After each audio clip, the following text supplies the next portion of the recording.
10:17.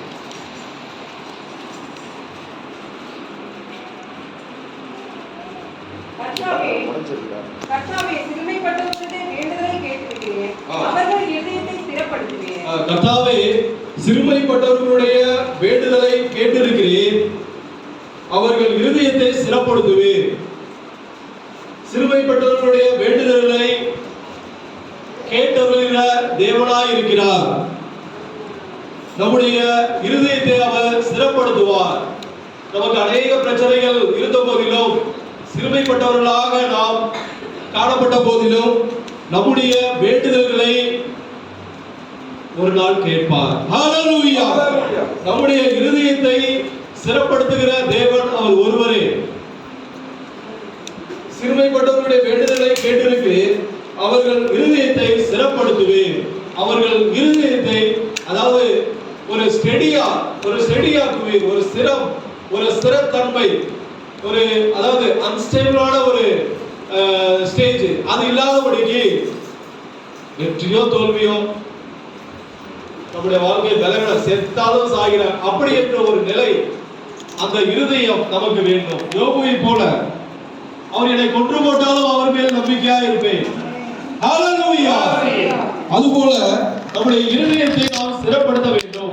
இந்த புது வருடத்திலே வருகிற 2023 ஆண்டிலே நம்முடைய இருதயத்தை நாம் ஸ்திரப்படுத்தும்படியாக நாம் பழகிக் கொள்ள வேண்டும். நம்முடைய சிறுமைப்பட்டவருடைய வேண்டுதலை கேட்கிறாரோ இல்லையோ, ஆனா கண்டிப்பா கேட்பார். ஹல்லேலூயா!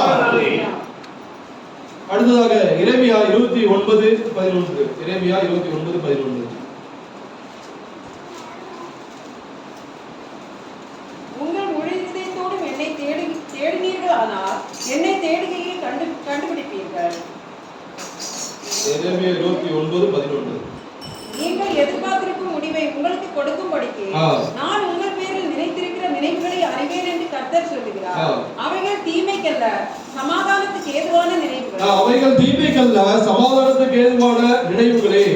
நீங்கள் எதிர்பார்த்திருக்கும் முடிவை உங்களுக்கு கொடுக்கும்படிக்கு நான் உங்கள் பேரில் நினைத்திருக்கிற நினைவுகளை அறிவேன். அதாவது நாம் எதிர்பார்க்கிற காரியம் அதை நடப்பிக்கிற தேவனாக இருக்கிறார். நாம் அநேக காரியங்களை எதிர்பார்த்து காத்துக் கொண்டிருப்போம். அது இந்த வருடத்திலே நடக்காமல் போயிருக்கலாம். ஆனால் வருகிற வருடத்திலே நாம் எதிர்பார்க்கிற காரியத்தை நடப்பிக்கிற தேவனாக இருக்கிறார். ஹல்லேலூயா! அந்த நினைவுகள் சமாதானத்துக்கு, அதாவது தீமைக்கல்ல, சமாதானத்துக்கு ஏதுவான நினைவுகளே. நாம் அநேக நினைத்திருப்போம், இது நடக்க வேண்டும், அநேக பிளான் பண்ணி வச்சிருப்போம். இது நடக்க வேண்டும், அப்படி இந்த மாதத்துல இது நடக்க வேண்டும், அடுத்த மாதத்துல இது நடக்க வேண்டும் என்று அநேக, அதாவது ஒரு பிளான் போட்டு வைத்திருப்பார்கள்.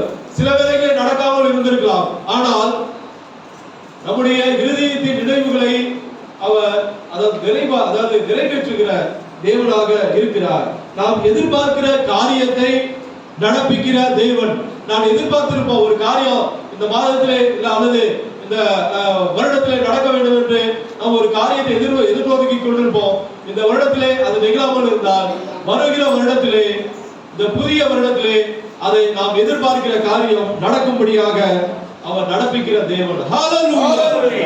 அந்த நிலை, அதாவது அது சமாதானத்துக்கு ஏதுவாக அது நடக்கும், தீமைக்கு அல்ல. சில வேளை ஒரு காரியம் தீமையாக முடிந்துவிடும்.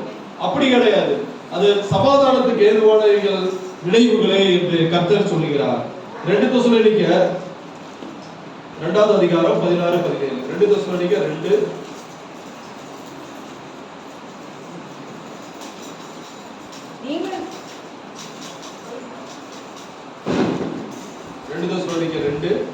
16-17. நம்முடைய கர்த்தராகிய இயேசு கிறிஸ்துவும் நம்மிடத்தில் அன்பு கூர்ந்து நித்திய ஆறுதலையும் நற்நம்பிக்கையும் கிருபையால் நமக்கு கொடுத்திருக்கிற நம்முடைய பிதாவாகிய தேவனும் உங்கள் இருதயங்களை தேற்றி எல்லா நல்வசனத்திலும் நற்கிரியையிலும் உங்களை ஸ்திரப்படுத்துவாராக. பாருங்க, உங்கள் இருதயங்களை தேற்றுவார். இந்த வருடத்திலே நமக்கு தேற்றவனாய் இருந்தார். ஆனாலும் அநேக நம்முடைய விருதல் நிமித்தமாக தோல்விகள் உண்டாயிருந்திருக்கலாம். ஆனால் வருகிற வருடத்திலே, அதாவது நல் வசனத்தினாலும் நற்கிரியைகளினாலும் உங்களை ஸ்திரப்படுத்துவாராக, உங்கள் இருதயங்களை தேற்றுவார். வருகிற வருடத்திலே உங்கள் இருதயங்களை தேற்றும்படியாக. ஹalleluya. அவர் ஆறுதலின் தேவனாக இருக்கிறார். அவர் நம்மை தேற்றுகிற தேவனாக இருக்கிறார்.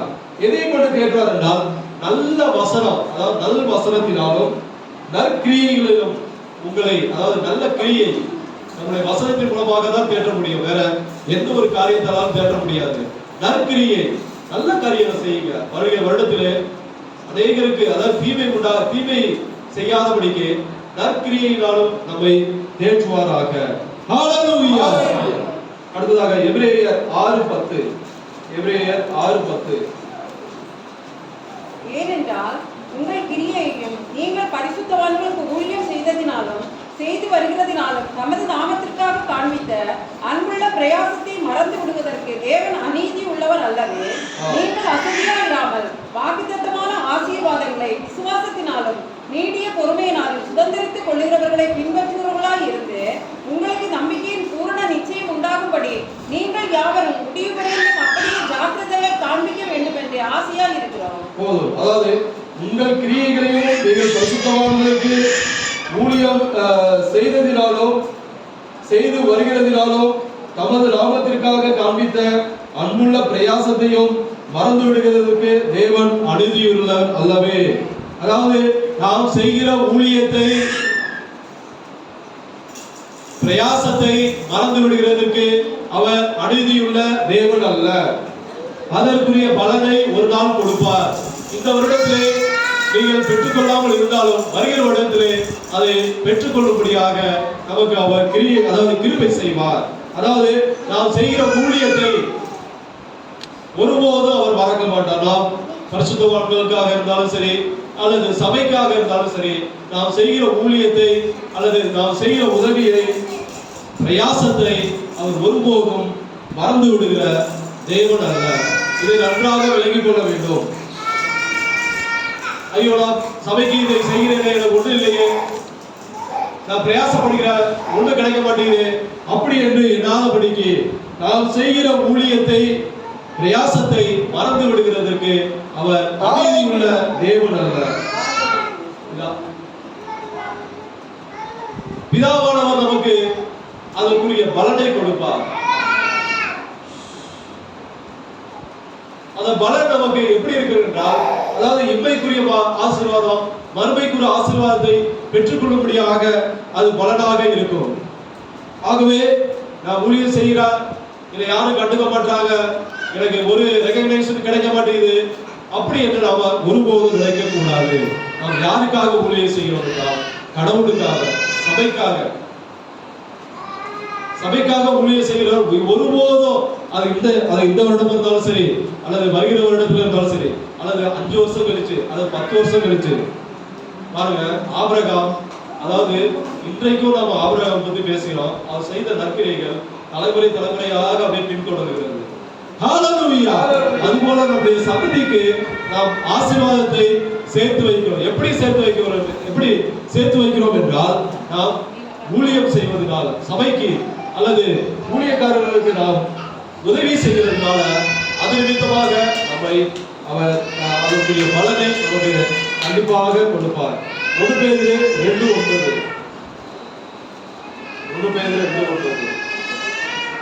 நீங்களோ உங்களை அந்த காலத்தில் நின்று தம்முடைய ஆச்சரியமான ஒளியிடத்திற்கு வரவழைத்தவருடைய புண்ணியங்களை அறிவிக்கும்படிக்கு தெரிந்து கொள்ளப்பட்ட சந்ததியாயும் ராஜரீகமான ஆசிரிய கூட்டமாயும் பரிசுத்த ஜாதியாயும் அவருக்கு சொந்தமான ஜனமாயும் இருக்கிறீர்கள். நாம் யார் என்றால், நாம் எல்லாரும் அவருக்கு சொந்த ஜனங்களாக இருக்கிறோம்.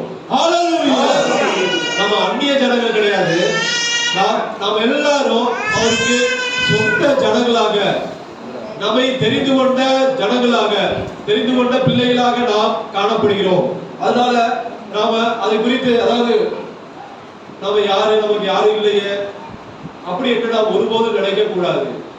இந்த வருடத்திலே நம்முடைய ஜனங்களாக நம்மை தெரிந்தெடுத்திருக்கிறார். ஆனாலும் நம்முடைய காரியம் மீறுதல் நிமித்தமாக நாம் வழிவிலகி போயிருப்போம். ஆனா நம்மை சபையோடு கூட்டி சேர்த்திருக்கிறார், அல்லது அவருடைய பிள்ளையாக மாற்றி இருக்கிறார். நாம் சொந்த ஜனங்களாக, அவருக்கு சொந்த ஜனங்களாக இருக்கிறோம். இதை விட்டு நாம் மறுபடியும் பின்மாறி போய்விடக்கூடாது. நீங்கள் எல்லாரும் அவருக்கு சொந்த ஜனங்களாக இருக்கிறீர்கள். நம்மை பேர் சொல்லி அழைத்து இருக்கிறார்.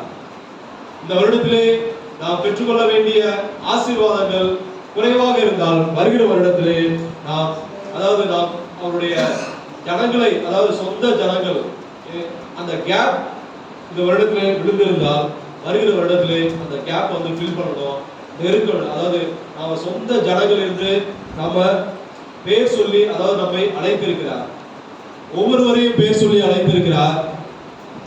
அதனால் நாம் வழிவிலகி போகாதபடிக்கு அவருடைய ஜனங்களாகவே நாம் வாழ வேண்டும். வருகிற வருடத்திலே அதை இன்னும் புதுப்பிக்க வேண்டும். அதாவது ஒவ்வொருத்தரையும் பேர் சொல்லி அழைக்க வேண்டும். அப்படிப்பட்டதான கிரியை நம்மிடத்திலே காணப்பட வேண்டும். ஆகவே தேவனுடைய பிள்ளைகளே, இந்த வருடத்திலே நமக்கு அநேக தோல்விகள், பிரச்சனைகள் ஏற்பட்ட போதிலும் சிறுமைப்பட்டவருடைய வேண்டுதலை கேட்பார். நம்முடைய இருதயத்தை அவர் ஸ்திரப்படுத்துவார். வருகிற வருடத்திலே அவர் ஸ்திரப்படுத்துகிற தேவனாக இருக்கிறார். நாம் எதிர்பார்க்கிற காரியம் இந்த வருடத்திலே நடக்காமல் இருந்திருக்கலாம், நம்முடைய மீறுதல் நிமித்தமாக நடக்காமல் இருந்திருக்கலாம். வருகிற வருடத்திலே அந்த மீறுதல்கள் எல்லாவற்றையும் மாற்றி போட்டு நடப்பிக்கிற தேவனாக இருப்பார். அதாவது நல்வசனத்தினாலும் நற்கிரியினாலும் நம்மை சிறப்படுத்துகிற தேவனாக இருக்கிறார். நாம் செய்கிற ஊழியத்தை, பிரயாசத்தை மறந்து விடுகிற ஒரு மனிதன் கிடையாது. அதற்கு உரிய பலனை கண்டிப்பாக ஒரு நாள் கொடுப்பார். வருகிற வருடத்திலே அதை கிடைக்கும்படியாக நாம் இன்னும் பிரயாசப்பட வேண்டும். நீங்கள் எல்லாரும் அவருக்கு சொந்த ஜனங்களாக இருக்கிறீர்கள். அதை விட்டு போய்விடாதீங்க. ஒருபோதும் பேக் அடித்து அவர் என்ன ஆண்டவர் அப்படி என்று நாம சொல்லி பேக் அடித்து விடாதபடிக்கு கடைசி வரை அவருக்கு சொந்த ஜனங்களாகவே நாம் இருந்து வாழ்வோமாக. கர்த்தர் இந்த வார்த்தைகளை ஆசீர்வதிப்பாராக. ஆமென். ஹalleluya. சோத்ரம் சோத்ரம் சோத்ரம் சோத்ரம் சோத்ரம் சோத்ரம் சோத்ரம். ஹalleluya ஹalleluya ஹalleluya ஹalleluya ஹalleluya ஹalleluya ஹalleluya. பிதாவே ஹalleluya ஹalleluya. இயேசுவே சோத்ரம் சோத்ரம் சோத்ரம் சோத்ரம் சோத்ரம் சோத்ரம் சோத்ரம். பிதாவே ஹalleluya ஹalleluya ஹalleluya ஹalleluya.